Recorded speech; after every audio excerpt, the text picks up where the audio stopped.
I'm here, guys. Let me make sure my volume is all the way up. Okay. Hi, everybody. We got Kiana, Ty, Stella, Amanda's here. Hi, guys. I got to keep my phone. As you can see, I'm not sitting at my normal spot on my table. Your girl was running all over the place. My son had me running all over the place. Okay. So good to be back. It really is. I had to postpone Friday's live because I've really been trying to take more steps with my rest and my health, and your girl's getting old, guys. I'm getting old. So need some waits for some people to come in. It's good to be here. Thank you, Yuri. Thank you. Guys, it's so good to be back. I hope you guys all had a great weekend. I hope you guys are having a great start to your week. You see, Yuri, you should have just left it the way it was, homie, because I'm going to tell you right now, my angels are standing by me, because with that comment, you would have gotten your ass ripped open. You understand? Please, please, please do not. Do not. Amanda, can you block him, please? Or kick him out, or whichever. I'm trying hard to stay in my Zen mode, everybody. I'm trying really hard to do that. I'm really trying hard. I noticed this past week, the entire week, guys, everywhere I went, there was a feather. I was walking into feathers. If I went by the park, if I went to the train, if I went just everywhere I walked the whole week. And I don't know, they said something about if you see feathers, it's just to let you know that, your angels are close by. And yeah, Ty, it's you know what? It's not uncommon. I'm not a conceited person. I can take a compliment, but when they get stupid, that's when it's like, nah, nope, got the wrong one, homie.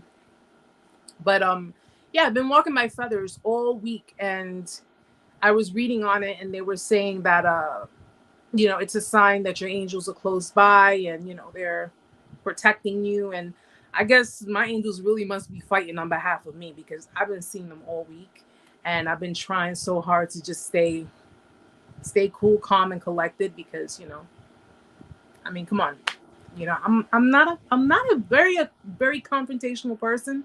I try not to be, but if I have to be, I will be.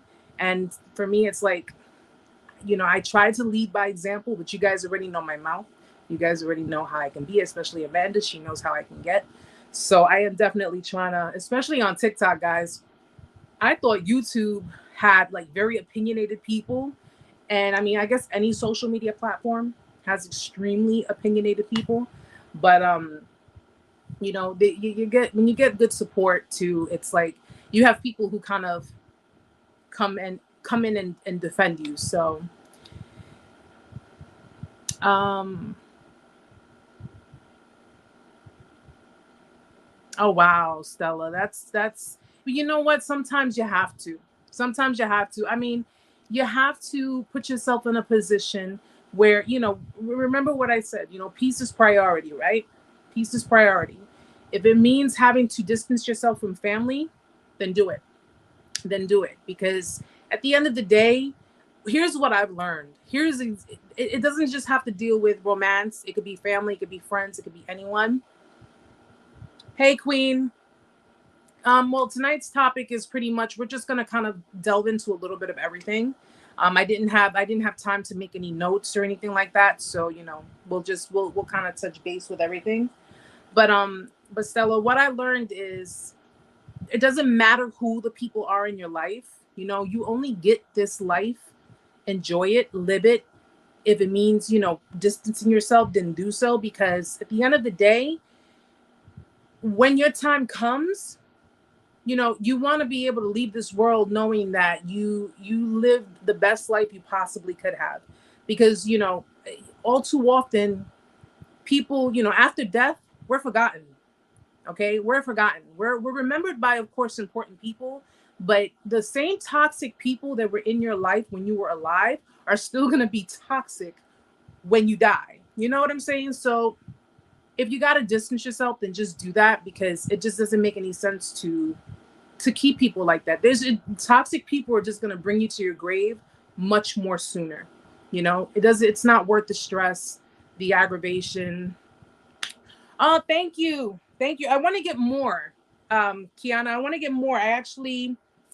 This was given to me as a gift. I went to work with this because it was, chilly outside, but I definitely want to get more. This is the Wild 'N Out. It's one of my favorite shows, the Wild 'N Out sweater. And they have one in pink. I want to get that one too. It's very comfortable too. Really comfortable. It's nice and warm. Hi, Cicely. But yeah, Stella, don't let them affect you. Yeah, it's toxic people. It's just a repetitive cycle, and that's how it's always going to be.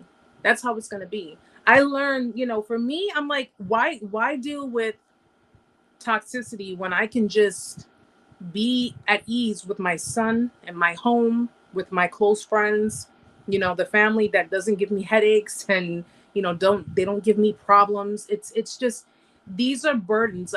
Toxic people walk around with burdens, and these burdens are projected onto you. It's projected onto you, whether it be environmentally, it be personally, directly, and it's like, why am I going to take on your problems, your issues, your burdens? And I had nothing to do with it. So if I had absolutely zero to do with it, then it shouldn't even be in my environment. If it has nothing to do with me, it shouldn't even be in my environment. Why bother? They're still going to be toxic. We're here today, guys. We could be gone tomorrow. And those same toxic people are still going to be those same toxic people. So it's like, I'd rather just live in, and not solitude, but if that's the way it has to be, that's the way it has to be. And hi, Cherise. How are you, sweetheart? I'm doing well. I hope you're doing good. But if that's the way it has to be, then so be it. Let it be that. Don't let anybody else. We've been on this journey for a while, guys. I've been on this journey for a few years. I don't know how long you guys have been on it, but you have learned so much to really change things in your life than to let any of that come back in, any of that creep back in. You saw what it could do to you. You felt what it had done to you. And it's like, what's the point? Why am I going to deal with this?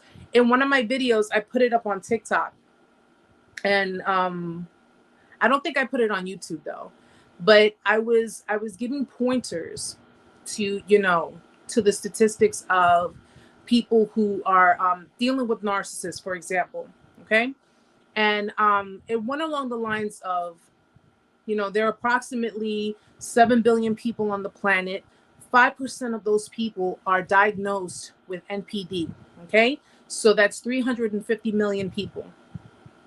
150 million people, approximately 150 to 160 million people in the US are affected by narcissistic abuse, are victims of abuse. We'll give or take, we'll leave about 6 billion people left over. Okay? Are you really going to stress yourself? Are you really going to put yourself through the motions? If, God forbid, tomorrow you passed away and your narcissistic ex came to the funeral, they're either going to come with the next one or their other ex one. You understand? It's like, why kill ourselves? Why even, listen, go through the motions, go through the pain. You're human. You are entitled to that. You're entitled to that because that's all what you felt. Everything in the relationship, everything that was genuine, and I'm talking family and romance, everything in the relationship was what you felt. Go through the trauma, go through the triggers, but try your best to just release it, because it does not matter. They're always going to be who they are, whether it be your family, your friends, your lovers. They're always going to be who they are. And It can change you. They're not going to change, but it changes you, and it can change you for the better. It really can change you for the better. So when people tend to, they look at victims, they look at survivors, and they're like, okay, well, this happened. You seem like you're doing well. You seem like you're doing good for yourself. You've gotten over it. You never really get over it. You don't get over it. Okay? You consistently remember, because in a way it reminds you of what you don't ever want to go through again. And it reminds you of what you need to do if you ever come into another relationship, if you ever come in contact with toxic family. It reminds you of what to do, what not to do, what to say, what not to say.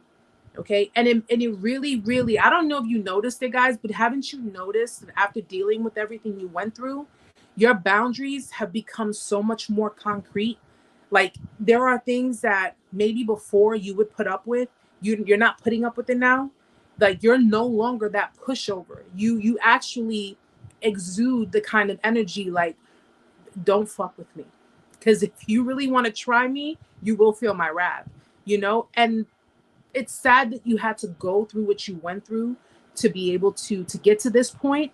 But I guess one can say it's kind of bittersweet. It's bittersweet, you can basically, you learn from the experience, and maybe sometime in the future, way in the future, you may look back and laugh at it, because you're going to be in such a better place in your life, whether it be in your personal life, in your career, in, whatever it is you achieve. So I say, find the gem, find the blessing in the trauma, find it in there. And trust me, you're going to really, you're just going to appreciate yourself more. It definitely teaches you to appreciate yourself more. That self-love, let that confidence kick in, consistently tell yourself, I'm beautiful, I'm handsome, I'm loved. Affirmations work. I was doing it for years. And I actually trained my mind to not only believe it, but to really feel it. And when I was doing all of the affirmations and working on myself and working on my self-love, I did it internally, outward, and it shows on the outside. Your self-love for yourself shows on the outside. Like, people can see that. It's like a glow maybe you might have, or just your whole attitude, your whole demeanor.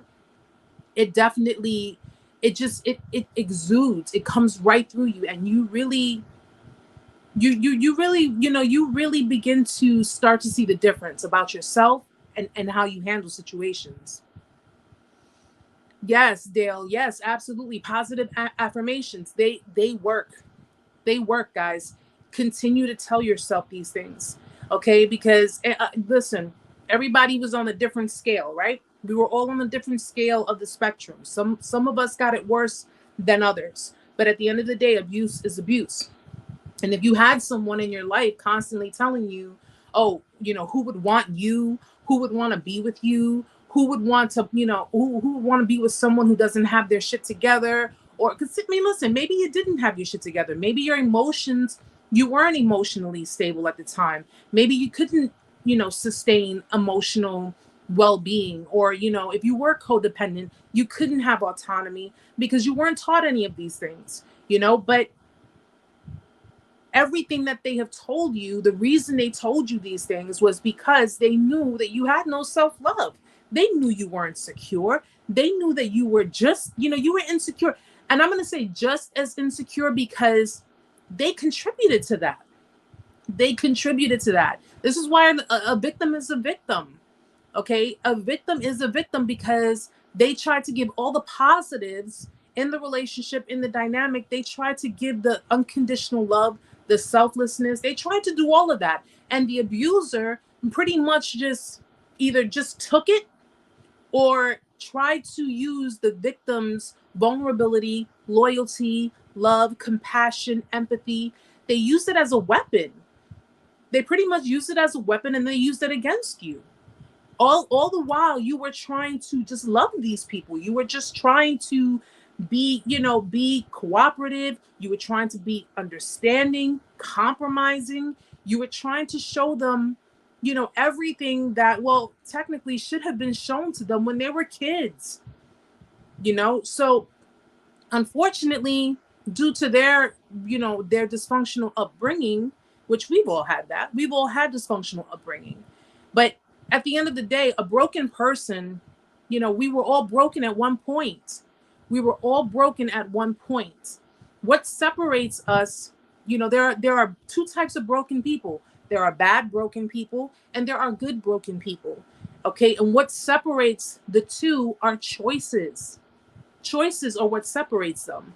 So you chose to be an abuser. You chose to follow the footsteps of your abusive parents or your abusive caregivers. You chose to do these things.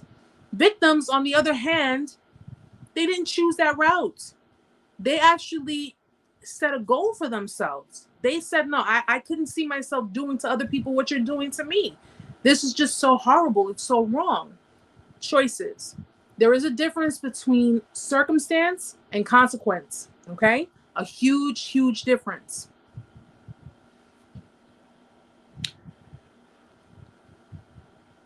Yeah. Cherie says, I had to let a lot of friends and family go during my healing process. Yeah, because, not everyone, I've told this to Amanda, and, and I think I might have said it to you guys before, but it bears repeating. Not everyone is meant to go with you on your journey. Not everyone is meant to accompany you. Okay? Not everyone is meant to do that. Here's the thing.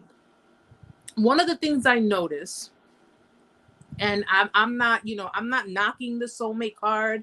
I'm not knocking the whole twin flame thing that people, I believe that my person was my twin flame. So much so that I even told them, I said, look, we're twin flames, we're meant to be together. We're soulmates. I'm not letting that shit even remotely stop me from going on my journey alone if I have to. Okay. Soulmates are a dime a dozen, first of all. Okay. They're all a dime a dozen, which means that you have probably hundreds of thousands of soulmates that roam this earth. Okay. And for anybody who wants to use the soulmate card and say, well, this person is my soulmate. Soulmates are meant to teach you lessons in life. You're going to come across people that are meant to teach you something. Okay. And their actions, their dysfunctions are going to either A, elevate you, or B, it's going to basically hold you back, depending on how long you want to hold on. This is why a lot of victims, when they go through the emotions, they go through the motions. They're like, they're stuck. They're very stuck in between. That foggy area can really keep someone stuck, and for a very long time. You have victims to this very day who probably have had narcissistic abuse in their life, and it's been years, and they're still stuck. They're still stuck. Because that trauma bond is so deep and so embedded that they just cannot let it go. They can't let it go. They can't let the person go. And unfortunately, we all come across, like, for example, codependents. Codependents come across people that bear the reflection, the essence of the parent or the caregiver that maybe abandoned them.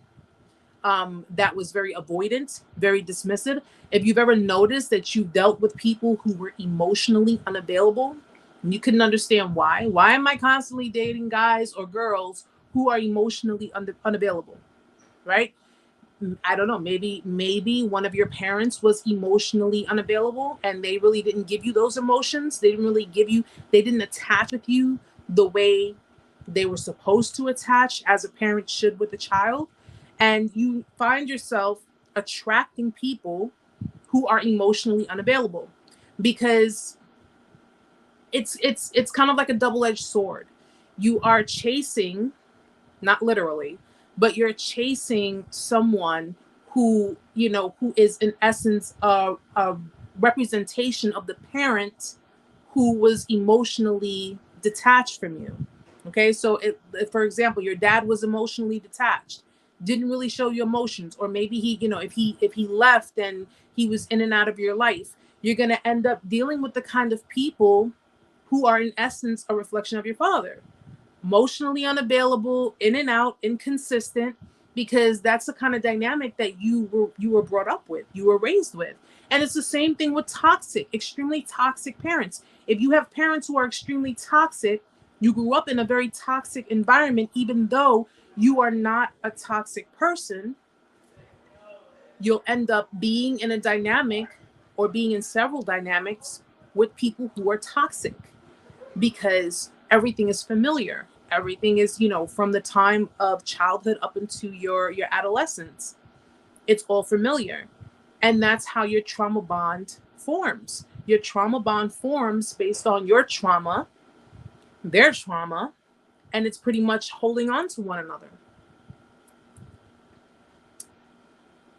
Stella, I was so used to so much drama in that relationship, I had to learn to be still and quiet. Yeah, it's with the formation of a trauma bond, you're doing a lot of stuff that maybe seems familiar to you. I don't know if you had, like, when you were a child, if there were certain things. I mean, it's not for everybody, because it doesn't necessarily mean that you grew up in a toxic home, but you were being, because if you came from secure attachment and you end up in a relationship with someone who's very toxic, you're slowly conforming. Okay, you're slowly pretty much being molded. People, let's get this clear, guys, because it doesn't just have to be codependent people. It doesn't have to be people who fear abandonment or who had any kind of dysfunctions growing up. The power of influence is so strong. Like, it's very, very powerful when it boils down to the mind. People can be conformed. They can conform to the abuser's wants, to the abuser's likes.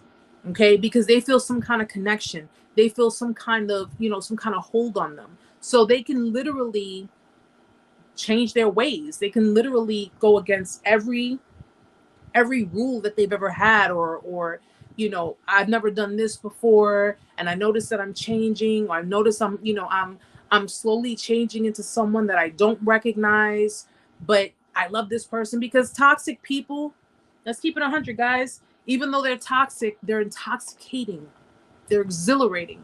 Toxic people are usually the kinds of people that keep people on their toes. Okay, they keep people on their toes. If you remember the video that I did, why you attract toxic relationships, or for you guys, why you can't let her toxic ass go, it's because toxic people have something about them that is just, it feels exhilarating, and it gives you a certain kind of high, and that's only because they conditioned you. So if you're in a relationship with an extremely toxic person and people are asking you, they're saying, why, this person is no good for you, why are you still with them? This person was cheating on you left and right, why are you going back to them? This person, we've seen them verbally abuse you, we've seen them do all kinds of, why? It's because that person conditioned you. That person conditioned you with reward and punishment.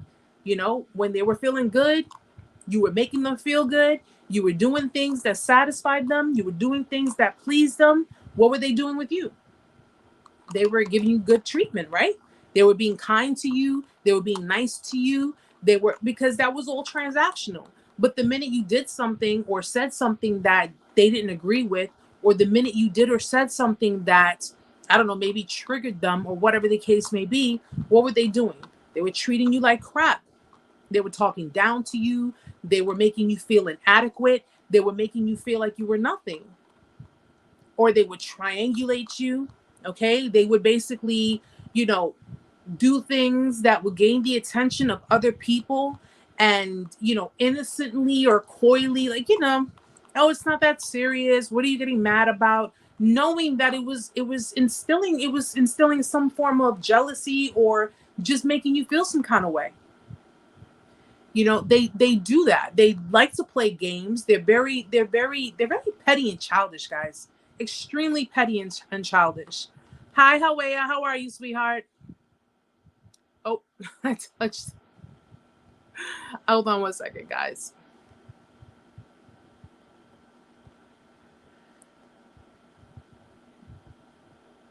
How do I? What the heck did I do? Okay.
Can you guys see me now?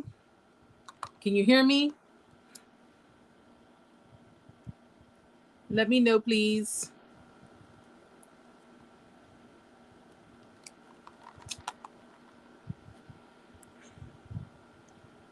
Let me know, let me know, let me know. I don't know what happened.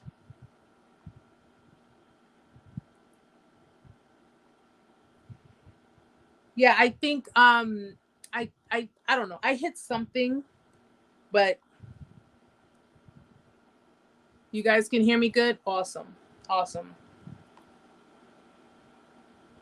I hit something. I don't know what I hit, and I was trying to I guess I had to just refresh the page, and so that's about a good 2 minutes? About a good 2 minutes.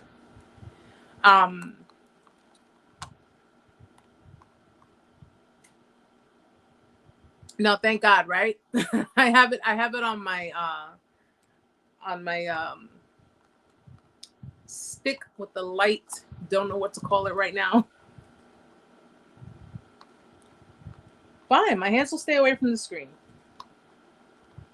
But I saw what you were writing, Amanda. It's all good. It's all good. Okay, my phone is good. Everything was good. No, right? At least I didn't knock it over. But as I was saying, you know, you dealt with all of these things, and what did you get in return? What did you get in return for it?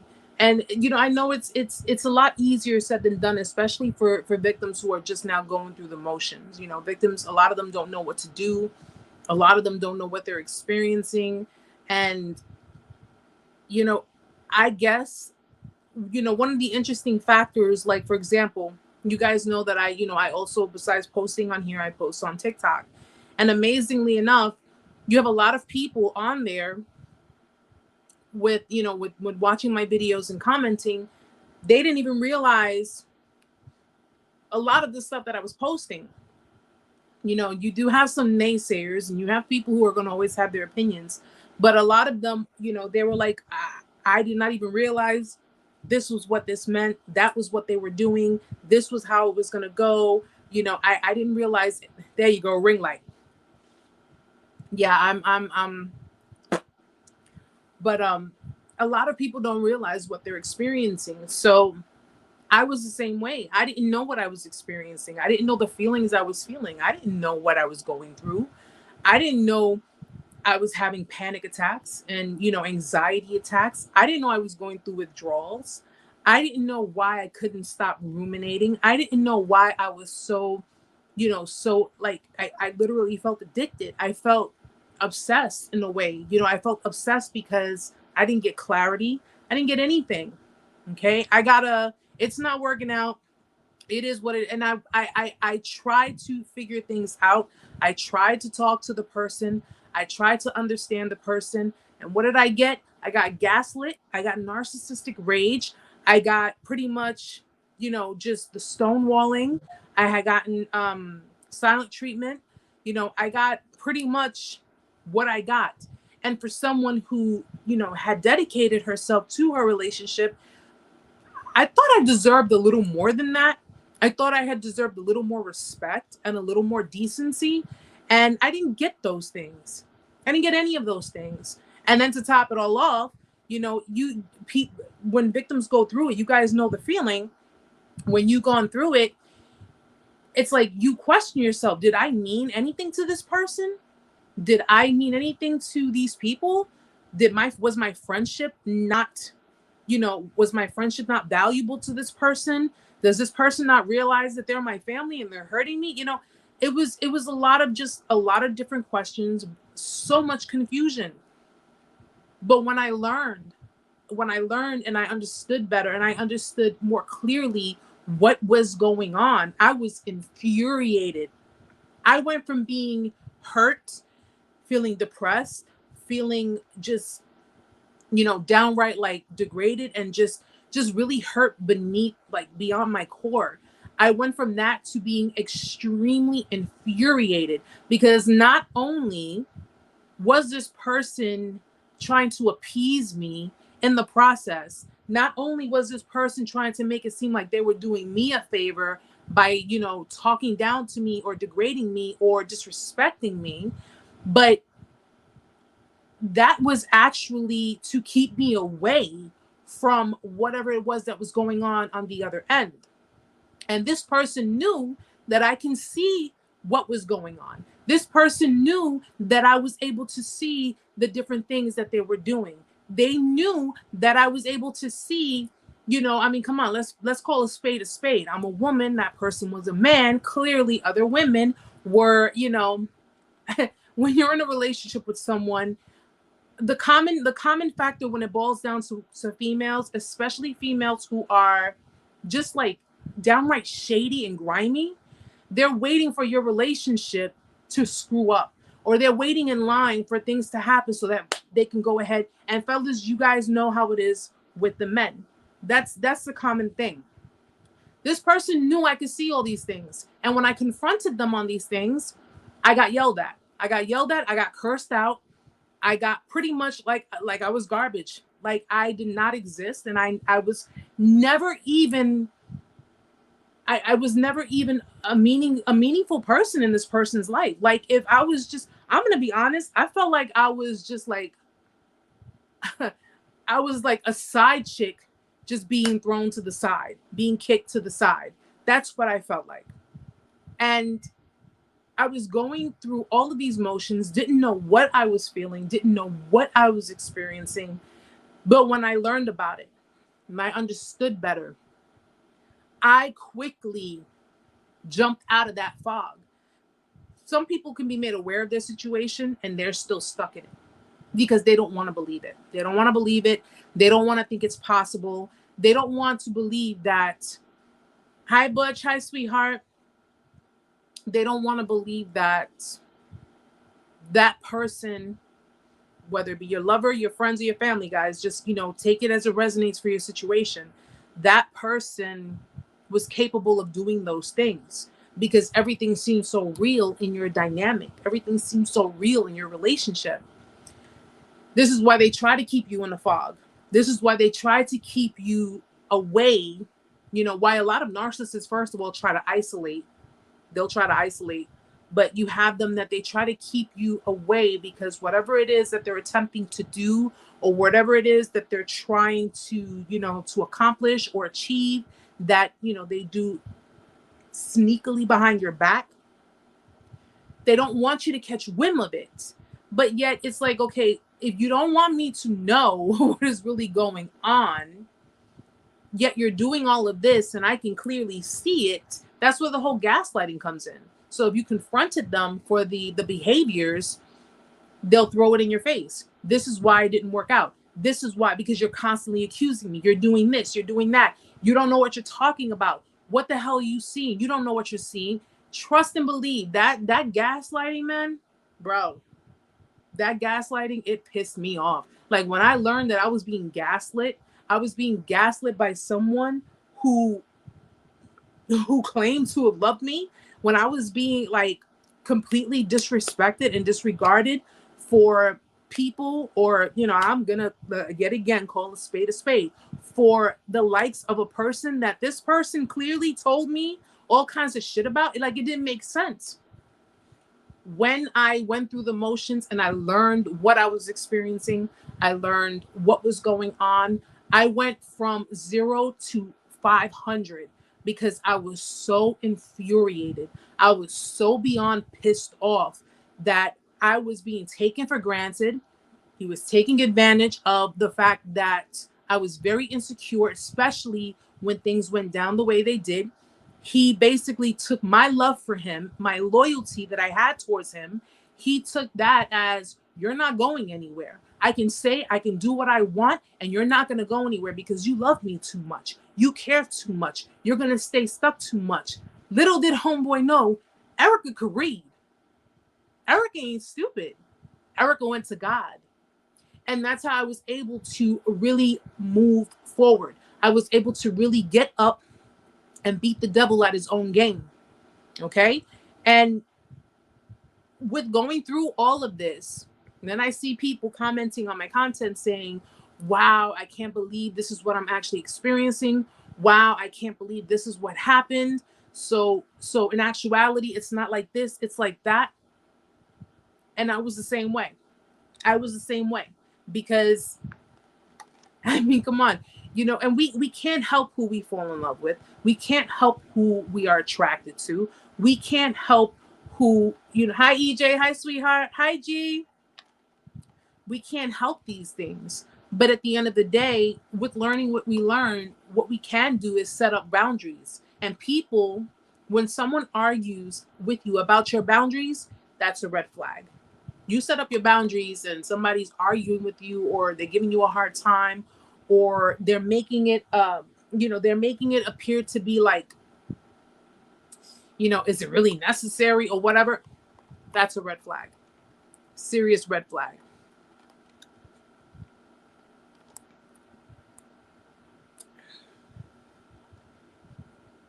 Stella, I went to the Narc's place during the day. A girl walked out of his door. She started walking away so fast. She was flirting on FB with him. But wow. Nah, man. That couldn't have been me, bro. I mean, listen, Stella, I commend you because I know you put up with a lot. And you definitely have that. You just have that essence of like a sweet, humble type of person. Like you don't seem confrontational at all. You look like you just like to have a good time, have fun. I was the same way. I'm still the same way, but with a little bit more edge to me now. Now it's like I'm simply one where let's just put it this way, I'm prepared for anything. That's how I have to be, especially now since I'm doing, a lot of my content and I'm doing what I'm doing. I have to be prepared for anything, unfortunately. But at the end of the day, that situation right there, and even with all of that happening, I can almost guarantee if you're like, that's the girl from Facebook. No, it's not. How are you gonna tell me she looks just like the girl? You're seeing things. What are you talking about? You're crazy. You're going crazy, and now you're accusing me of having a girl that I don't even know from Facebook in my house. Complete gaslighting.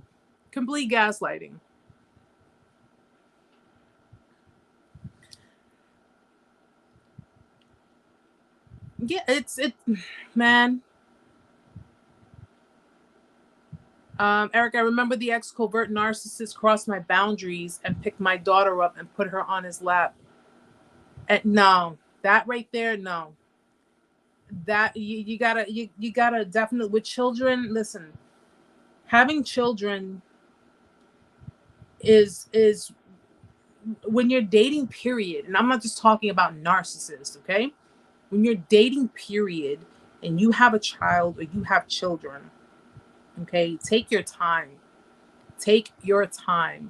Don't be quick to just bring anyone around your child. Don't be quick to just be like, oh, we've been seeing each other. No, take your time. Okay. It's for men and women, because my son is my life. I can't imagine someone hurting him or doing, anything remotely, to just jeopardize his life. No.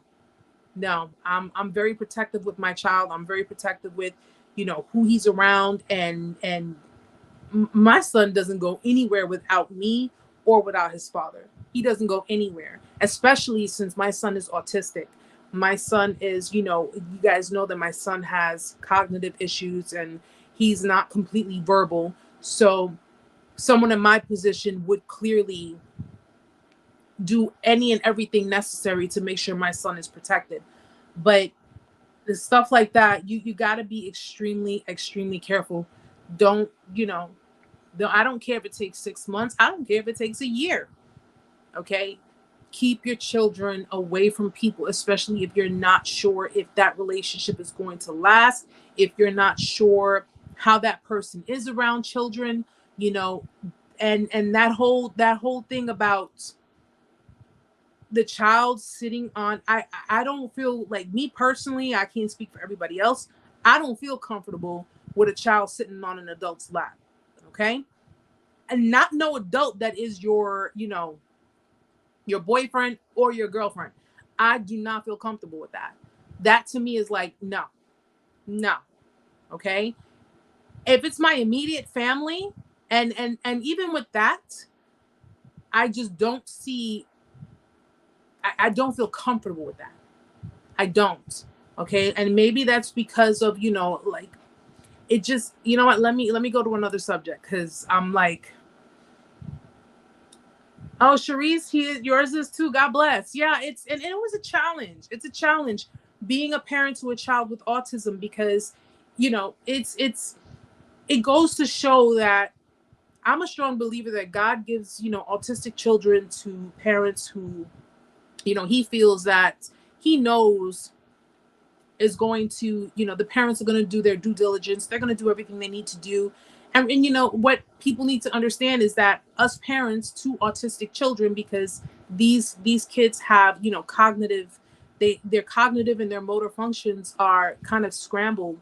We have to teach our children manually. I have to teach my son manually. Like, he's a very sensitive child. He's very sensitive, you know, and you could tell he has empathy. But I have to teach my son how to be considerate. I have to teach him how to be selfless. In some cases, when necessary, yeah, I got to teach him how to be a bit selfish. But I do have to manually input this information into my child's head, as well as remind myself that my son watches me. My son is around me. So how I treat people is going to teach my son how to treat people. It's going to teach him how to handle people. So I have to be, you know, as parents, we have to be careful with our kids, but especially if we have children who have, you know, it's considered, I mean, autism is considered, you know, it's for I would say medical reasons, it is considered a disability, but, you know, our children are no different. Our children are just as normal. Our children are just as, you know, my son is just as healthy. He's just as normal as any other child who is not autistic. It's just that there are certain things that he has to basically learn at a slower pace. That's it. That's all it is.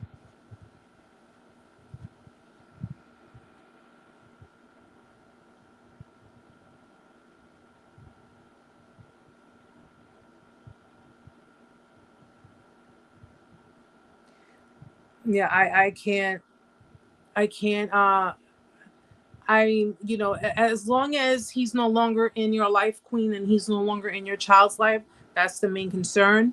And if you know this about that person, just keep them away from your children. Keep, you know, stay away from them, and, you know, just keep people like this away from the children. You know, especially if you don't know where their mind is, you don't know what kind of mentality they have, because, you know, everyone has to pretty much just, when it comes down to the kids, I mean, I don't play with the kids, but definitely keep these types of people away from your children. Narcissistic, toxic, what have you, keep them away from your kids, because it's just going to create more damage, a lot more damage. But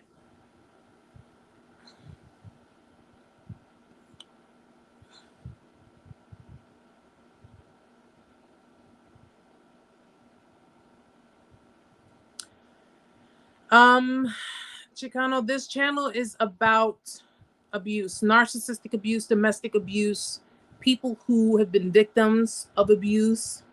That's what it's for.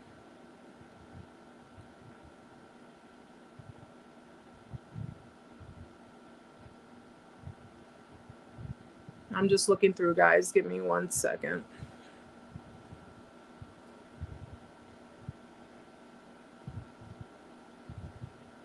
And one of the things I also wanted to talk about, because I get oh no, this has been, well, yeah, the ink is fresh, but yeah, I had to, the tattoos with the hands, as many times you can get it shaded in as many times as possible.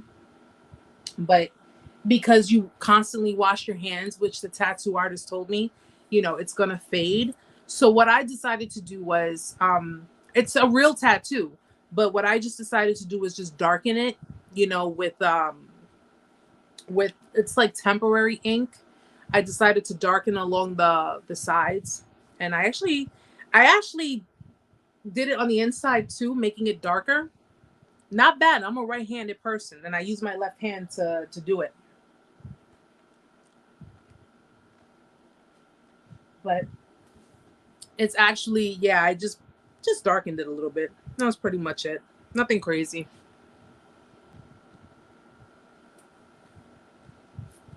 Thank you. Thank you. I just wanted, because I don't have time to go to the tattoo shop right now to get it shaded in. They usually, to sit there for like almost an hour to have them just shaded in, and it's just gonna end up, kind of fading over time again. So I figured I'll just use a temporary ink for now, just to darken it in. Still a real tattoo. It's just, darkened in a little bit. So badass.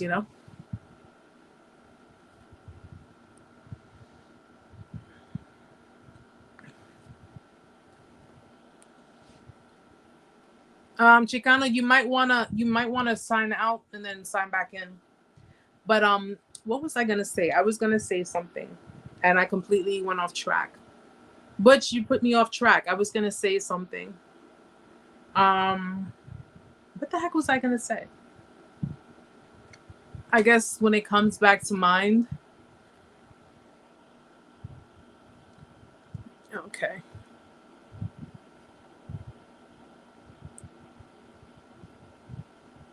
What was I gonna say? Somebody. Oh, okay, okay. Yeah, no, what I was gonna say was, I also get a lot of questions about the smear campaign. I get a lot of questions about that because there are people who are, victims of smear campaigns. And, yeah, because Butch, see, Butch, look, you're getting me in trouble. I'm supposed to stay on track.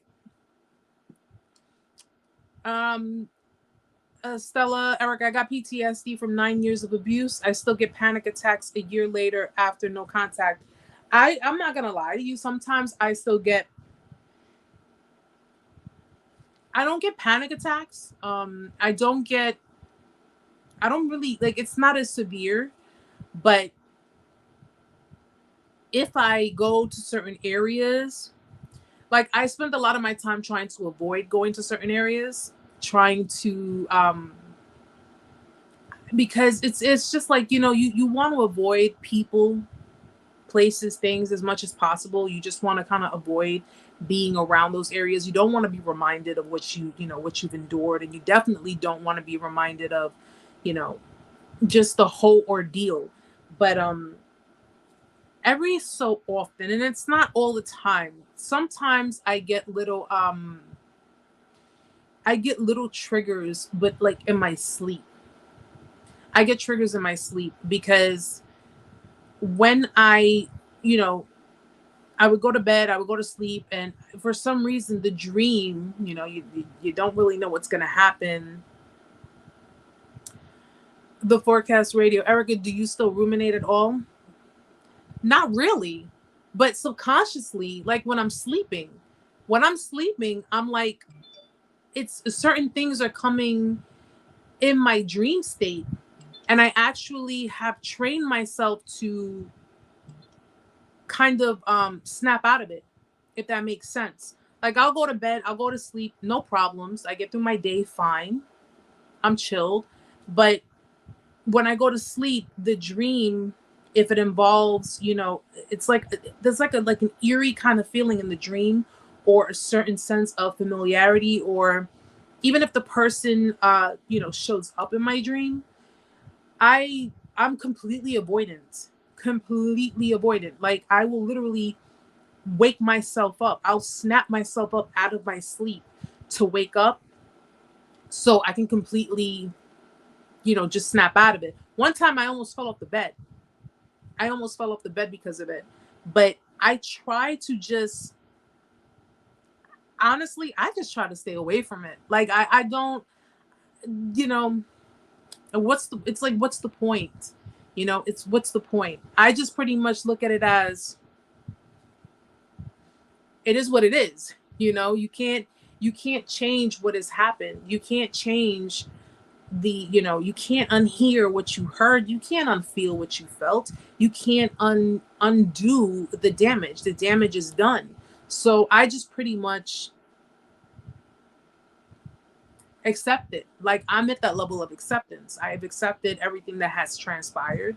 I've accepted that, I'm never going to get an apology because I haven't left any room for one. I haven't left any kind of crack or crevice for the person to, try to absolve, which is pretty much what a lot of them would try to do, try to absolve their shame or their guilt. But I'm just like, there are just times that I could be sitting here, but chilling, watching TV, watching a movie, not doing anything, and just, or playing my games or just keeping myself preoccupied, and the person will pop up in my head.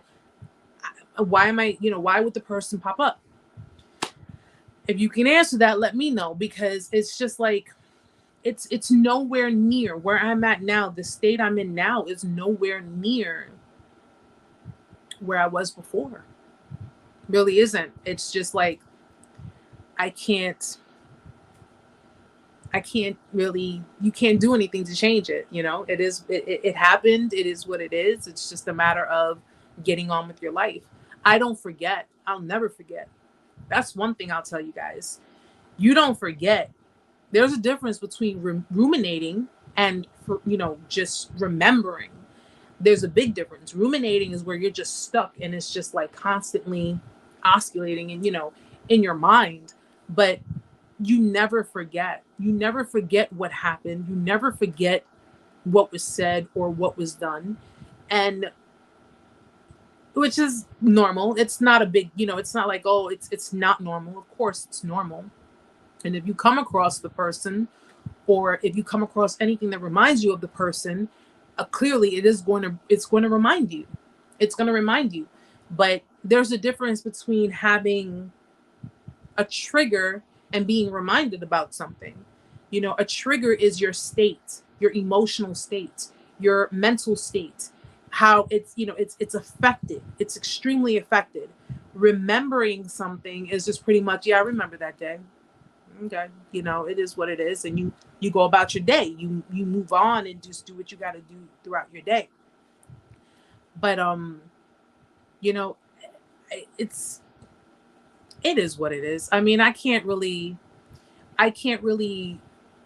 go back. I don't want to go back, truthfully. I don't, which is why I avoid. I avoid the person in general. I avoid, everything. I don't have any kind of contact with the person or people who are, affiliated or associated with the person. I don't reach out to anyone. I don't go looking for shit. Although I'm the one being gang stalked, so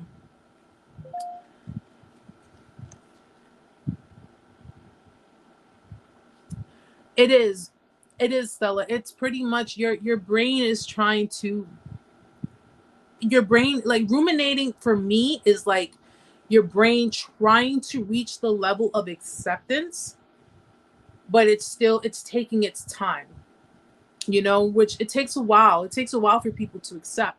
It takes a while for people to fully let go, and part for me is why I don't ruminate.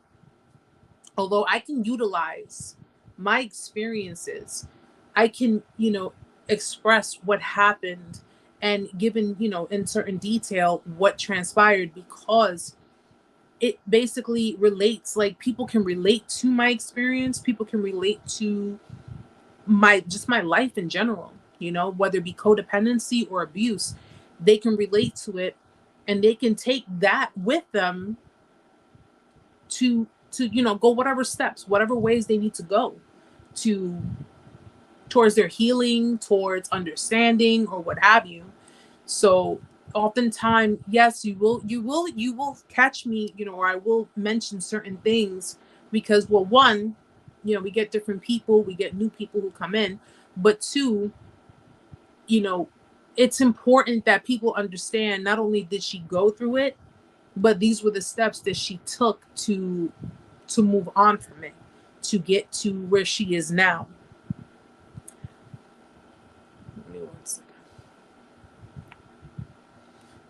Have you heard that the reason we ruminate so much is because it's actually the energy from the narcissist thinking about us?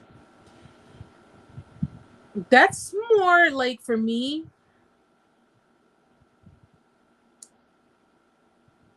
well, first and foremost, you know, they're let's get one thing clear.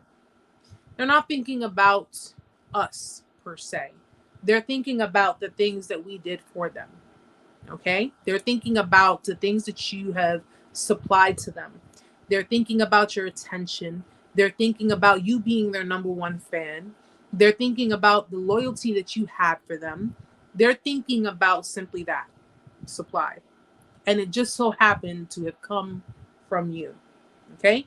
That's what they're thinking about. If they're going through a rough patch in their life, if they're dealing with, you know, maybe economic strains, if they're dealing with, you know, people who are abandoning them, if they're dealing with, you know, the loss of a job, whatever the case may be, you come to mind because if you notice, and it might not just be, you know, everybody's different, but if you notice, your level of loyalty, your level of contribution, everything that you have done was beyond the max. And we're talking beyond the max of their family, beyond the max of their friends, beyond the max, you know, of whomever else was in their life. Okay? They're thinking about you because of the fact that they're going through something. If they're going through something, they don't know how to get through it, but they always knew that you always found the way. You always did something to try to help. You always were the one at the head of the line to try and do something to assist them with whatever it is they were dealing with, whatever it is they're going through, whatever it was they needed. I mean, that whole, you know, they're thinking about you, it's an energy thing. Listen, just like you have, you know, you have science, you have spirituality, you have everybody who has different beliefs. To say a narcissist is thinking about you, in my honest opinion, Ty, it's an oxymoron. They were never thinking about you. Okay? They were never thinking about you during your relationship. They were never thinking about you on a very genuine level, might I add. I have to add that. On a very genuine level. They were not thinking about you the way you were thinking about them. Okay? And if they are ruminating over you the way you were ruminating over them, two different reasons. Completely different reasons. Okay? Your reason and their reason are two totally different reasons. So at the end of the day, if it's okay, Ali, welcome, sweetheart. At the end of the day, if they're thinking about you, or if they hit you up saying, oh yeah, you know, I was just thinking about you, or I was thinking, you know, or trying to bring up, you know, memories or whatever the case may be, somewhere along those lines, something went down. They didn't get what they wanted, or something, that they're coming to you because your attention, your supply was pretty much on their mind. Okay? And people, you know, people tend to sit here and say, oh, well, you know, what is a narcissist? And listen, guys, everything is labeled because that's the best way we can identify. Okay? Supply is just another word for, you know, giving just something tangible for them, whether it be attention, affection, admiration, you know, just giving them all of you while they don't really give you anything. A narcissist, yet again, is a label. It's a label of someone who has a very big ego, someone who has such high self-importance, or at least they think they do. They think that they're, you know, special, and it's all labels. But the bottom line of it is, you know, they were not thinking of you in the genuine manner that you were thinking of them. Okay, they were not providing, contributing into the dynamic the way you were contributing. Okay, they were pretty much just, you know, a lot of narcissists just get into relationships because of the fact that, you know, they want to appear, they're about image, they want to appear a certain way, they want to show the world, look, I can have a relationship, I can be normal, but deep down inside they're very toxic people. They're very toxic people, and they can't have people looking at them thinking that there's something wrong with you, that you can't have a relationship, that you can't keep a man or you can't keep a woman. You know, there has to be something wrong with you. They can't have that. They can't have that at all. So they decide to, you know, of course it's, hi Heather, hi sweetheart. Allie, yes. You know, I basically, I think it was also just a matter of blocking things out. Halloween is coming up. So when it boils down to spiritual attacks, and by that, you know, whether it be spiritual attacks, guys, I want you to also understand, spiritual attacks does not only mean that they're lighting up candles and they're chanting and they're doing, you know, they're doing witchcraft and all that stuff. It doesn't have to mean that. Spiritual attacks can just be on some real like negative, like if they're focusing on you, they're being completely negative and they're trying to throw that at you.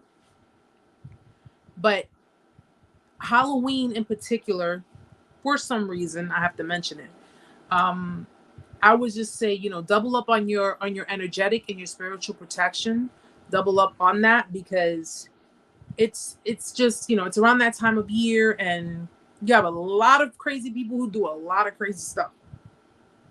And even though I don't get involved in that kind of stuff, I know of people who do, and Lord knows what is being thrown in my direction, because, you know, I've just basically really, I blocked out a lot. A lot.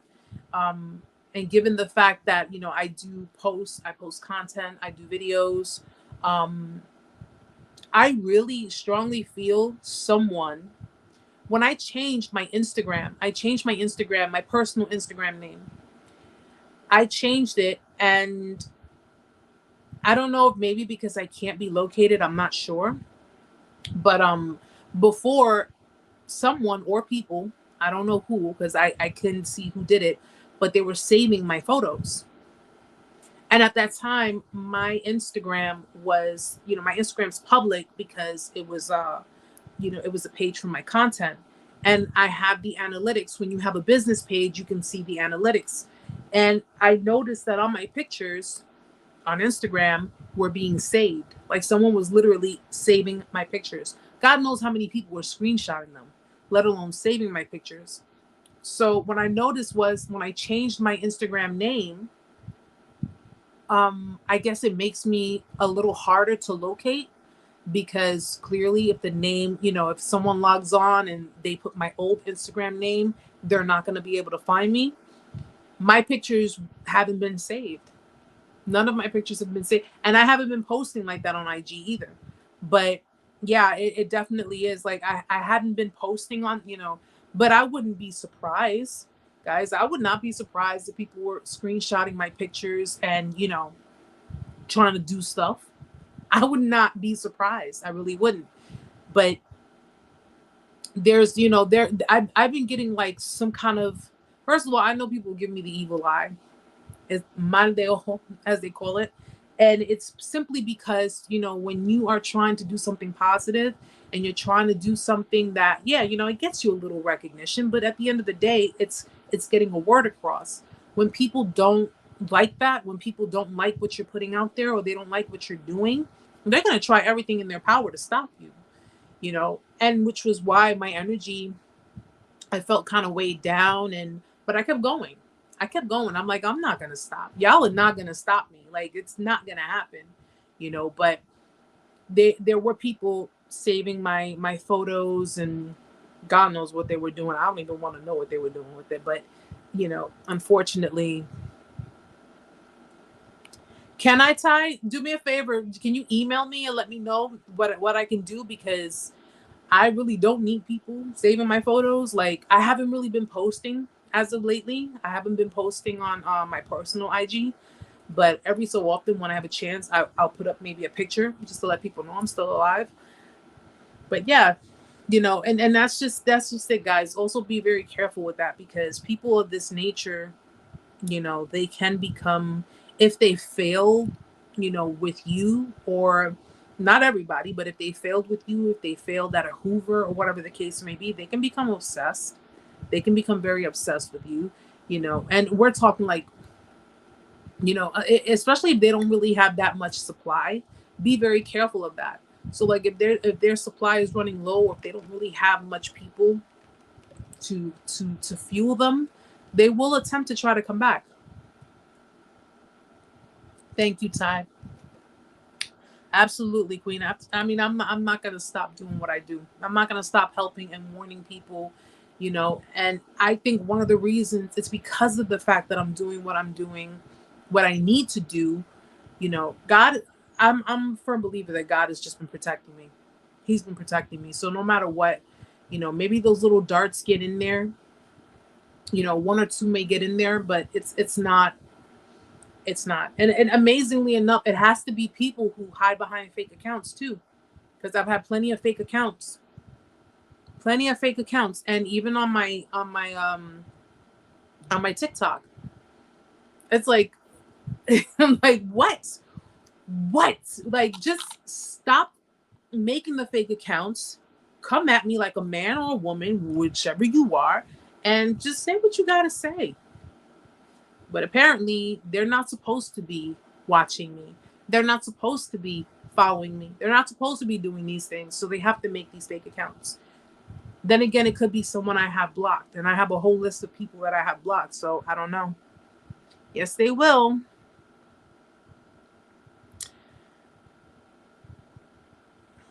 And Cicely, there are a lot more people who have a lot more people who suffer narcissistic.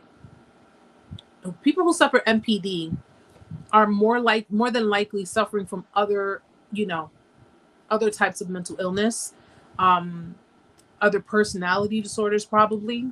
There's several of them. It's not just narcissism. There are several of them. And at the end of the day, it's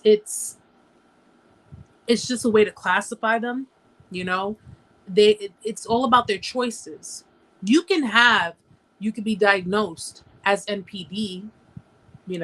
We can all carry narcissistic traits. All of us. We can all have narcissistic behaviors.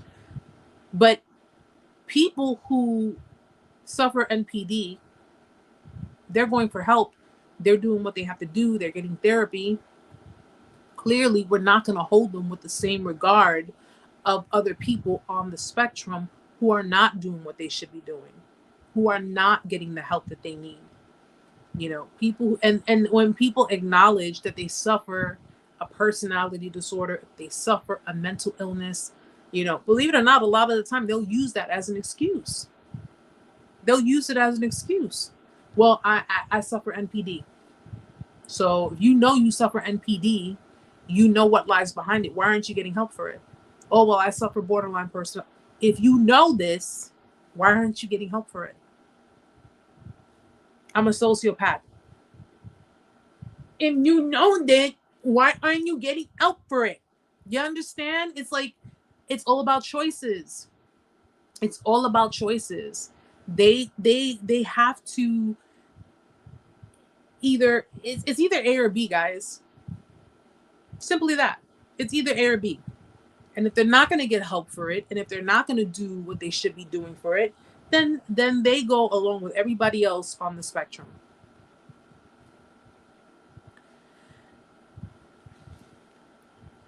But I'm just saying, Ty, like it's like if you are aware, when I became aware that I'm codependent, okay, I was not conscious to the thought of being codependent.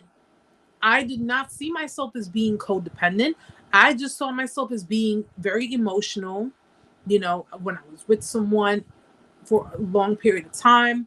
Yes, because you attach, but I really didn't see myself as being codependent. I just saw myself as being a really emotional person, someone who wanted to just give and help. And, if I really cared about someone, that's just what I do. I didn't stop to think of my raging thoughts and my anxiety. I didn't think of these things. I didn't think that I was being a nuisance and being a burden for people who were non-toxic, and being a pushover and a doormat for people who were toxic. I'm not thinking of these things. But once I acknowledged I had a problem, and I acknowledged that when I went to therapy, what did I do? I went for help, and I started changing my behaviors. I started doing other things. I started creating my own autonomy. That's what I did. I changed. I chose to change, and I chose to do things that would benefit me and my future partner if we're in a relationship together.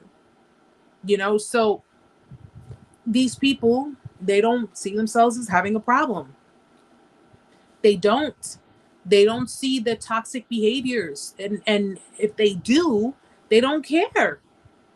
So it's like, well, I didn't realize I was toxic. Are you serious? You didn't realize you were toxic?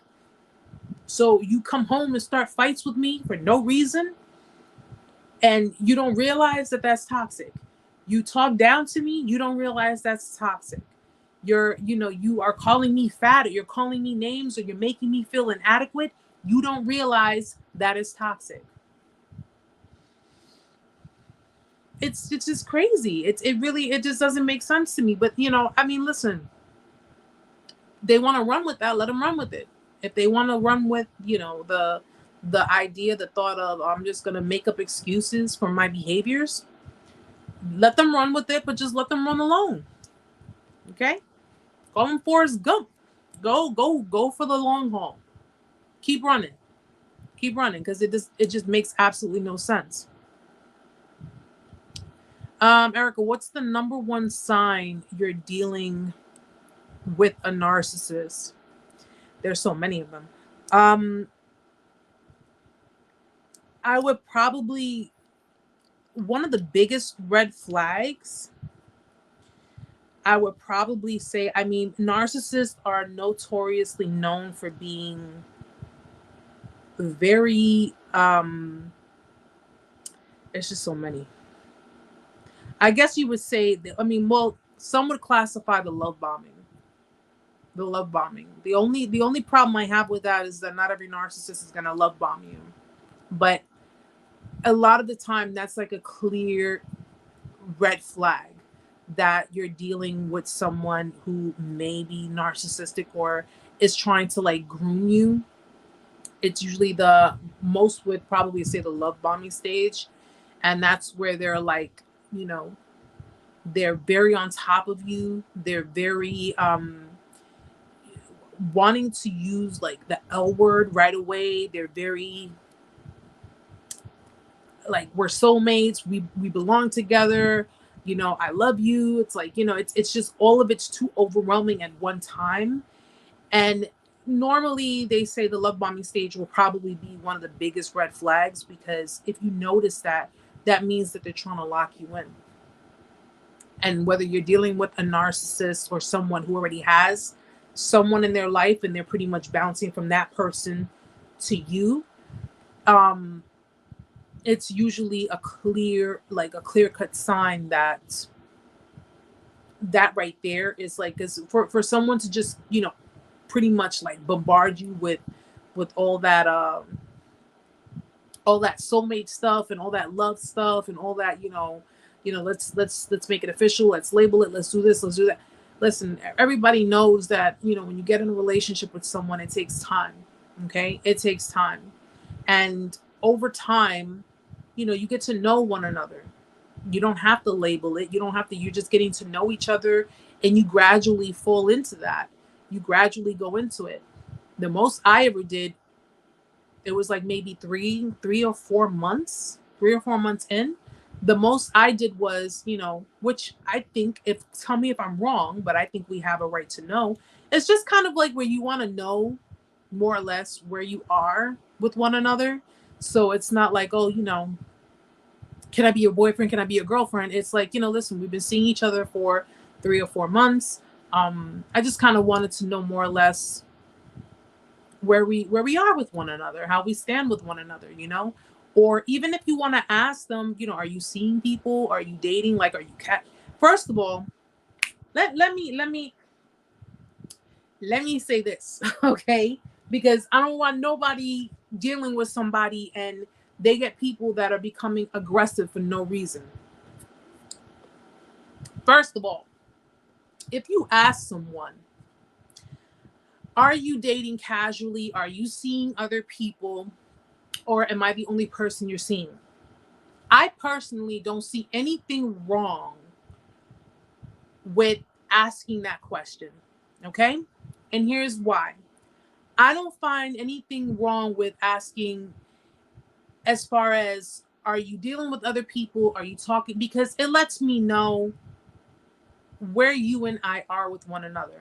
Now, if you tell me, well, Erica, which I don't even think other people are really going to say if they're seeing other people, but if you happen to find someone extremely transparent, if you are asking them, are you talking to other people? Are you seeing other people? If they say, well, yeah, I'm seeing other people, I'm dating around, nothing, I don't have anything serious or whatever the case may be. Listen, you can't get mad at them for that because they were transparent with you. But at the same time, it lets you know that, okay, well, you're not putting all your eggs in one basket, which is fine. Okay. That means that I don't have to put all my eggs in one basket. So that means that, I don't have to make you a priority, especially since you're not making me one, which again, is perfectly fine, guys. Dating is dating. If you're just dating, technically you don't owe each other anything. But at least it lets you know more or less, because some people, here's my problem. My problem with myself was I would put all my eggs in one basket. Like if I was really interested in someone, I wouldn't date other people. I would just talk to this person and I would see this person and I would, I have ADD. Like if I'm talking to 6 other people while I'm talking to you, it's going to be a problem because I'm going to end up calling you by this person's name. I don't got time for all of that. I used to have that problem. I always put my eggs in one basket. But there's nothing wrong with asking a person, are you looking to date casually? Are you dating other people? Are you talking to other people? Now, again, if they are restrictive in how they respond, if they tell you, well,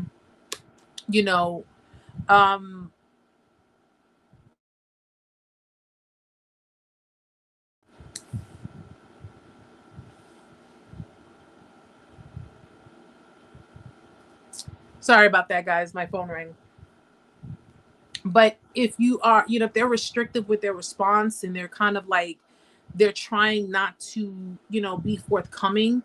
I mean, I don't know because everybody's different, but if they're like, well, if I tell this person I'm seeing other people, they may not want to see me anymore, give them the option. I always say, give them the option. If someone asks you, are you seeing other people, or are we just like seeing one another, not to label things, but more, just to kind of get to know one another. It just being transparent lets them know, listen, I'm seeing you, but I'm seeing 2 other people. That gives them the option. Okay, well then I can see you and I can see 2 other people. Or if that's not my preference, I really don't want to, waste my time, or at least if they're going to take it that way, I really don't want to deal with someone who has a whole platter full of people. That's giving them the option to back off and say, well, go ahead and check out your options, because not everybody is going to be dating several people and not everybody is going to be just dating one person. Again, my issue was if I was, dealing with someone, I usually like to get to know a person one-on-one, which means that I'm not getting to know you, Tom, Dick, and Harry. I don't got time for that. If I'm interested in you, if I like you, I want to get to know you, and we'll see, where it can go. If it does go anywhere, that was always my thing. I mean, now I'm single, so I actually like to keep it that way for a while, but that was always, and my problem was I always put all of my eggs in one basket, and I dealt with people who were not putting all of their eggs in one basket. So when I would ask the question, I would get met with aggression. I would get met with, well, what does it matter to you? Why are you asking me this? We only been dating, for 3 or 4 months. I'm just asking. It's not like I'm holding a noose, on my hands and saying, well, no, I'm asking you because it lets me know. I think I have a right to know, only because, you know what, at the end of the day, I'm seeing you, 3 to 4 months, and then boom, I really like you, but you're dating several other people. And then, you know what? It turns out you end up being with someone else. I didn't wasted 3 to 4 months. Give me the option. If I choose to stay and I choose to say, okay, I want to continue seeing you, even though you're seeing 2 other people, then I know that I run that chance of this may or may not happen. But if I'm assuming that you're getting to know me and I'm getting to know you, and then, I find out you're actually it causes too many headaches, too many problems. I don't. So, I mean, as of now, like I said, guys, I'm not even on the whole dating scale.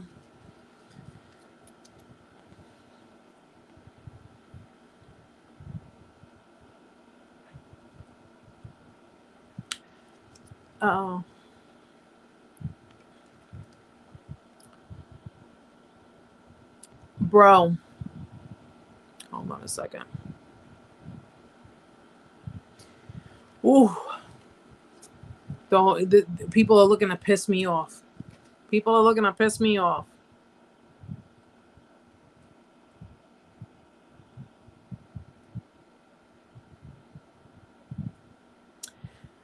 So Erica, you already know the narc wants to cheat in peace. You ain't supposed to question them. Well, listen.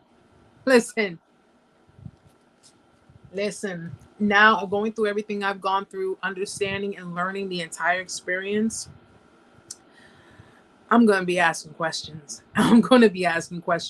And if someone tries to be on some, well, why do you need to know this and that? You know what? You don't even have to answer. Your aggression alone has already shown me that I should not be getting to know someone like you. Okay? Anybody who is transparent will not give you any kind of quarrels or any kind of issues with answering any questions you may have. That is the whole process of getting to know someone. Okay? You ask questions. You get to know people by asking questions, right? So if they meet you with aggression and aggravation and all kinds of, all kinds, clearly, if someone tells me, well, I don't have to answer to this and that, you're right, you don't. You're absolutely right, you don't. I dare you to call me the next day, because then if you call me after all of that and you tell me, well, why didn't you pick up I don't have to answer your phone call. Right? It's the way it is. Yeah, I don't.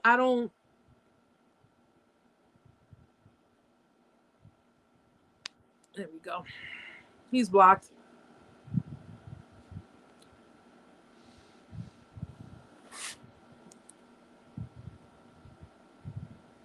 Oh yeah. You know what? And Ty, I'll tell you, the the whole dating website thing or whatever,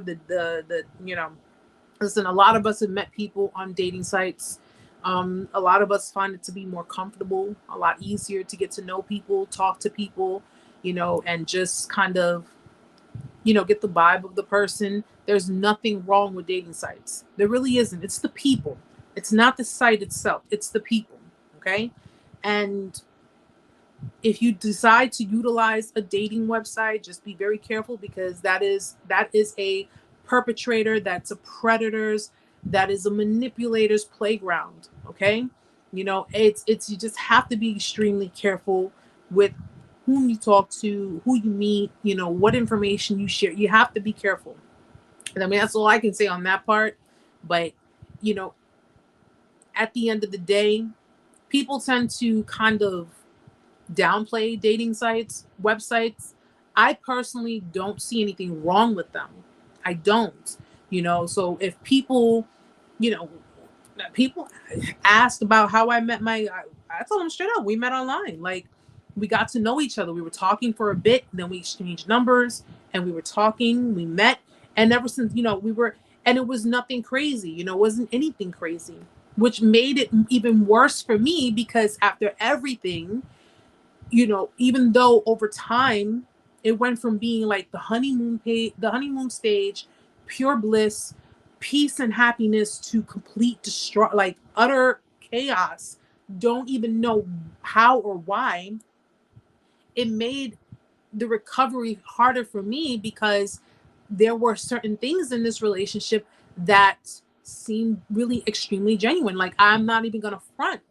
There were things that were done that seemed, like, wow, this person really cares, and this person really, which is why, like I said, I couldn't diagnose him, because I really can't say that, but if I had to, he is on a very high, on the scale of it, whether it be inverted narcissism, whether it be vulnerable narcissism, it just, but I'm not going to make excuses for someone who treats someone the way he treated me towards the end. I'm not doing it. Not going to happen. But at the end of the day, dating sites, listen, you're sticking your hand in a bag of apples. Some apples you may pull out may be rotten. Some of them may be great. Some of them may be it's just, you just got to use discretion and use discernment. That's all I can tell you on that part.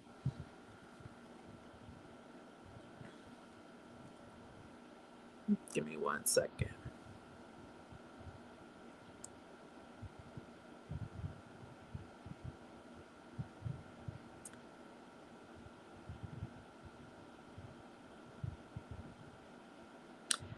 Yeah, relax. In my opinion, 3 or 4 months is not that long. 6 months to a year, then I could say, you know what? I guess we can kind of agree to disagree, because within 3 to 4 months, the reason I asked, well, let's just put it this way. I had my reason for asking, but it wasn't no way, shape, or form pressuring, because I wasn't pressuring. I wasn't pushing.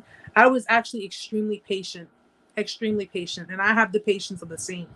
So it was just a matter of understanding where we stood with one another. Okay. I'm not waiting 6 months to a year to understand where I stand with someone when I could be walking with someone else. Okay. Because I don't take kindly to people wasting my time, especially if I'm contributing within the relationship. It's 6 months to a year for me should be that, you've already have that established. It's already been established. If you've been dating someone for a year, you're in a fucking relationship. It's not just dating. You are in a relationship. It's so for me, 3 to 4 months is ample time to, as far as getting to know the person, being around the person, knowing, us knowing each other on different levels and different aspects. But if I inquire, listen, we've been seeing each other X amount of months, and I'm just, just curious to know if this was the exact way I asked it too. Just curious to know where we are. That's it. For me to get met with aggression for asking that question, that's a problem. That's a problem.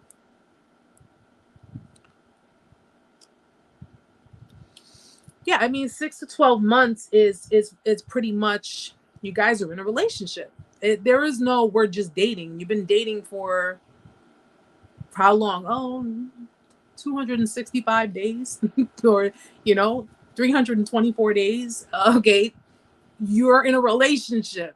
Okay, I'm not saying put a time limit. I'm not saying put a time frame. I'm saying when you feel inclined to ask questions, don't be afraid to ask questions. You're not jumping down their throat. You're not telling them, marry me tomorrow.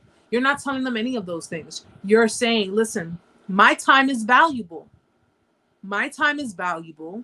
And as much as I like you, as much as I enjoy getting to know you, you need to know, especially if you're dealing with someone who's not really keen on communicating like that. You need to know that You need to know what's going on. Like, are we, are we looking good? You know what I'm saying? Like, how are we looking over here? Like, that's all it is.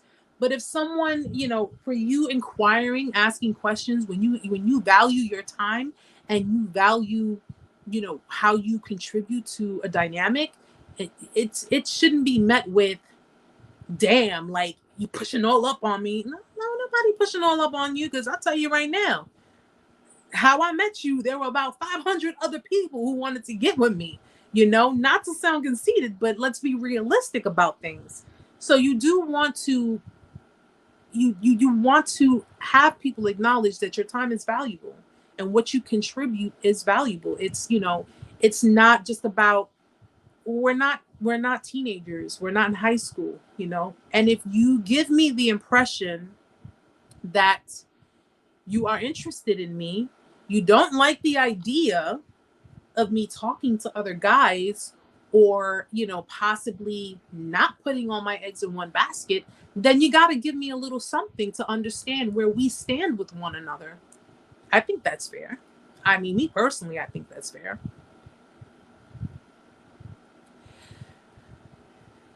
Yeah, Cicely. And sometimes the mask comes off sooner rather than later. Sometimes it takes a little longer. And unfortunately, sometimes you have people who are just in relationships or marriages with narcissists, and it's hard to break from it.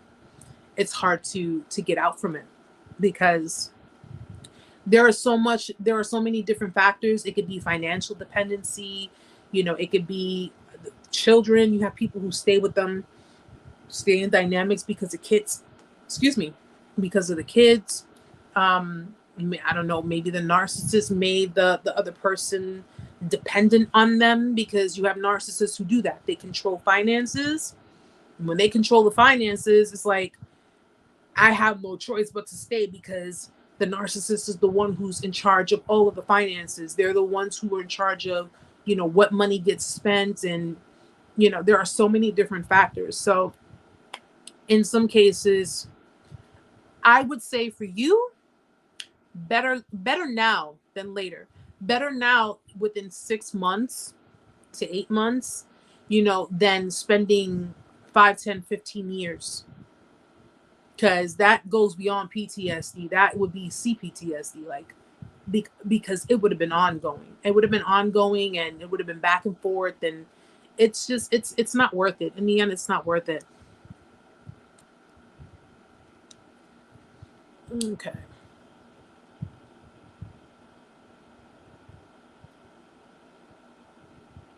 Yeah, no.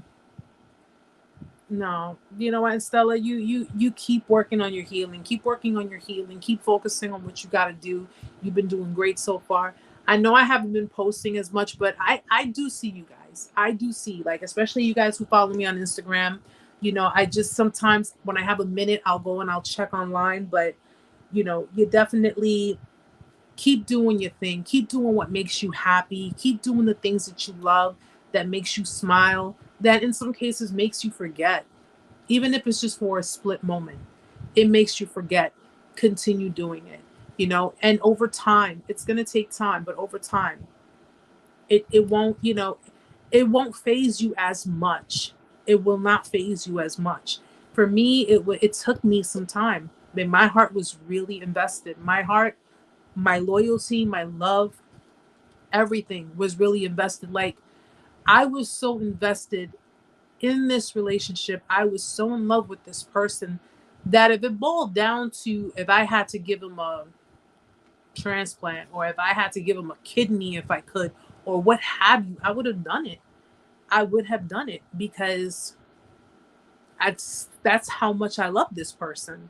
And unfortunately, I got, totally disrespected for the kind of people that probably would have cut out his kidney to give to somebody else.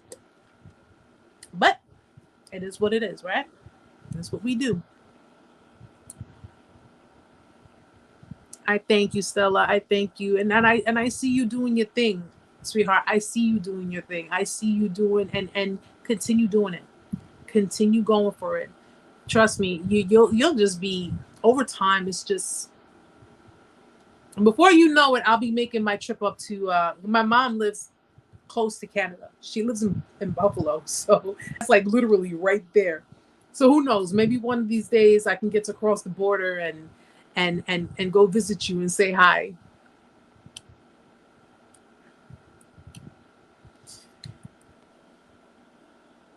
Keep going, Kara. Keep going. And I'm glad that, you know what, listen, you made 5 months, and that's awesome.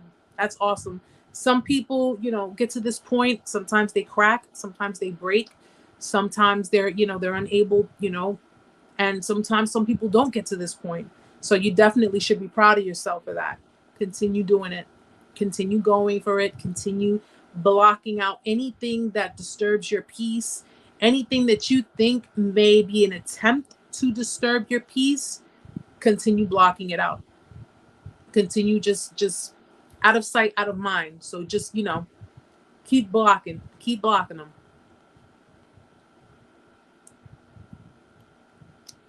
Absolutely.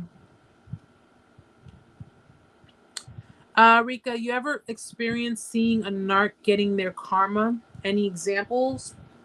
Well, I was explaining before with regards to narcissist karma. Here's the thing. People, you have a lot of victims, survivors, who want to see the narcissist face their karma. We've all been there. But here's the thing. A lot of people want to see them endure the kind of pain they've endured. A lot of victims, survivors, have endured the pain of emotional, psychological, spiritual, and financial. Okay? Financial. The hell am I talking about? Financial. But a narcissist, due to their lack of empathy, due to their desensitized, they're extremely desensitized when it boils down to emotions. They're not going to experience the kind of karma you would expect and or hope for. Be careful with that, guys, and I'll tell you why in a second. Narcissists more than likely will experience the kind of karma. It's kind of like hitting them where it hurts. Okay? That's what karma is. Karma could be good. Karma could be bad, guys. Okay? Keep the good karma going. But the bad karma for them is hitting them where it hurts for them. Where it hurts for them. So if, for example, you're empathetic, you're genuine, you're an emotional person, you were hurt emotionally, you were hurt, you were violated physically, probably, you were hurt psychologically. These types of people have been classified as being very superficial, very callous, very cold, very calculated, very materialistic. They're all about what supply, right? So a narcissist gaining their karma, because as sure as there is a God, we all reap what we sow in this life, guys. They would get karma in different ways. Would you ever know? Maybe not. If God wants you to have front row seats to their karma, you will experience the full view of their karma.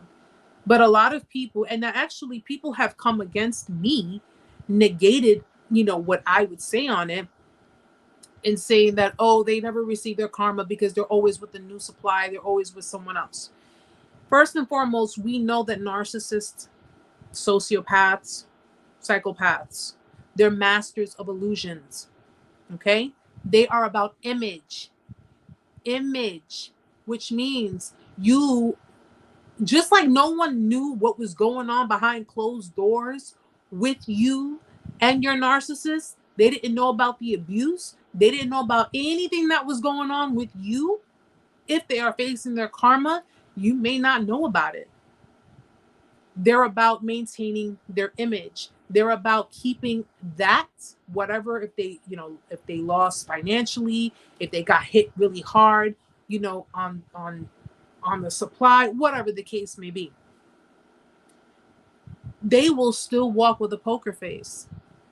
They're facing their karma, they're facing everything they're going through. They will walk with a poker face. Their ego, their arrogance will not allow them to show anyone that they are in despair, they're in dismay, they're going through, their life is wreaking all sorts of havoc. They will not show that to anyone, but they will feel it. They will feel it. Okay? Be very careful. There is a thin line between expecting God to take care of, or if they reap what they sow, or whatever belief you have. Okay, there is a difference between sitting there and saying, okay, they're going to get their karma for what they did, and wishing bad on them. There's a big difference, guys. You don't do that. You don't wish that.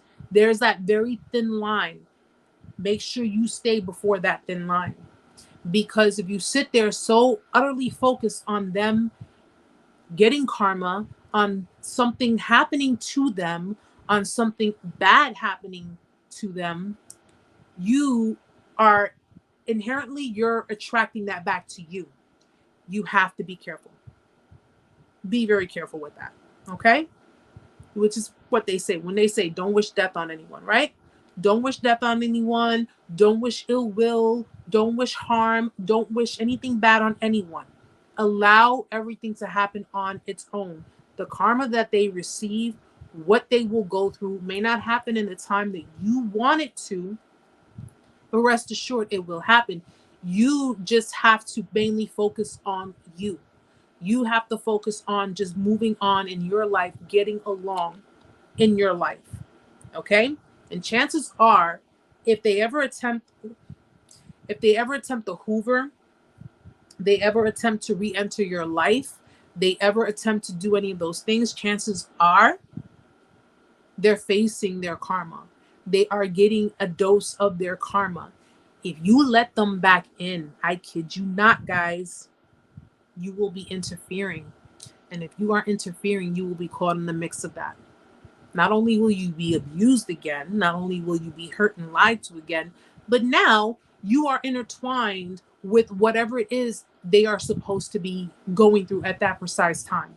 Because they will love to drag you in that. If they're going through a financial problem, if they're going through, issues in their life, whatever the case may be, and they're coming to you, good old reliable you better slam that door in their face. Because they are facing something. They're dealing with something. Lack of supply, lack of finances. Maybe they lost a job. Maybe they became homeless, whatever the case may be. Because you will never know. They're not going to post that kind of stuff on social media. They're not going to sit there and say, oh, unless they're the kind of narcissist that, like vulnerable narcissists, that they want sympathy from people and empathy, that they'll put themselves out there. But you're not going to know that. You're not going to know what's going on in their life. But rest assured, it's going to happen. It's just going to happen in its own time. You can't put that kind of, exactly how Waya says, you can't put that kind of energy out there. You have to focus on your own path. Focus on what you're doing for you. They're going to get what they get regardless in this life. You have to focus on you. Okay? You don't look back. Keep looking forward. But you do have people who are sitting there like, oh, well, everything they put me through, when are they going to go through their karma? That's up to God. That's not up to you. That's not up to them. That is up to God. And everything they've put out in the world, whether it be energy, whether it be, the hope you reap what you sow, whatever the case may be, they've already planted all those seeds. Okay? And who knows? Maybe their karma is meeting someone way worse than them. Way worse than them, who has no issues hurting them, whether it be physically, or psychologically, because at the end of the day, you can't hurt them emotionally. You can't hurt someone who is desensitized. You can't hurt someone emotionally who lacks empathy. They have no emotions. You can't hurt someone that way. But as they say, there's more than one way to skin a cat. You just got to let it happen on its own.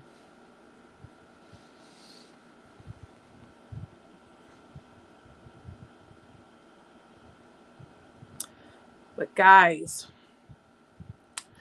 I thank you all so very much for joining. Hi, official. You keep catching us when I'm about to log off. But you can go back. You can, rewind, and it's going to stream. So hopefully when you do, it gives you a couple of good gems. There were a few people who joined the chat that were looking to irk me, so don't mind the beginning of it. But it's all right. Don't worry about it. No worries. You can always rewind back. It's gonna stream on the channel, and I'm only doing the live today because I missed last week. But next week we'll resume. Next week Friday, we'll resume back to it. I'm still working on the video for you guys. The narcissistic victim syndrome. I'm still working on that. I'm working on my notes for it. So I'm hoping I'll have it out hopefully by the end of the week. So you guys can have a better understanding. I'm talking from the aspect of, of course, victims, and just to be safe, what to look for, because in case you run across someone who is also a victim of narcissistic abuse, but they're carrying narcissistic traits, or they're carrying narcissistic behaviors. Okay, I want to go over like the kind of things you need to discern, you need to look out for. I thank you, Cicely. I thank you so much for being here. I thank all of you for being here. Official, relax, get settled in. You can rewind it back. You know how to contact me if you need to. Okay. I'm just glad that you were able to make it, and I'm glad you had a safe travel. So that's what matters. But but guys, thank you so much for being here tonight. I always enjoy being here with you guys. I always enjoy talking to you guys, and I always enjoy listening to you guys. Ty, if you can, please get me that info. I appreciate it, because I would love to copyright all of my photos. So whomever is trying to steal my photos can stop doing it, because I would not be surprised if they're using my photos to make, fake accounts, and it would not be the first time. So if you can, please email me that info. I truly would appreciate it. But I thank you. Thank you so much. So geometric, making sure I'm saying it right. I butcher names, guys. You guys already know that. Thank you so much, Ty. But I thank you guys so very much for being here. Thank you so much for being patient with me and just being a support. You guys are great support. You guys are awesome. And I'm just truly appreciative of all of it. Everything you guys do. You guys are just the best. Stella, thank you, sweetheart, for being here. Have a great night. Heather, much love to you, sweetheart. I hope all is well with you. And everyone, before you leave, please hit the like button on the way out. And I will continue working on that video. In the meantime, we'll continue putting up the daily posts. I know I was slacking on that too. I will put up my daily posts for you guys. And if I haven't mentioned it already, if you have a TikTok, guys, definitely follow me on there. Just send me a message or just comment on one of my my videos to let me know it's you, and I'll be I'll be sure to follow you back. And well, you guys know the rest. If you need me, you know where to find me. I hope you all have a great remainder of your week. I hope you have a great upcoming weekend. And me, I'm about to go eat something real quick, shower, and then bedtime. Yes, I'm that kind of old. So again, guys, much love to you all. Have a great night. Love, peace, all that good stuff. And I will see you back here next week, Friday. Good night, guys.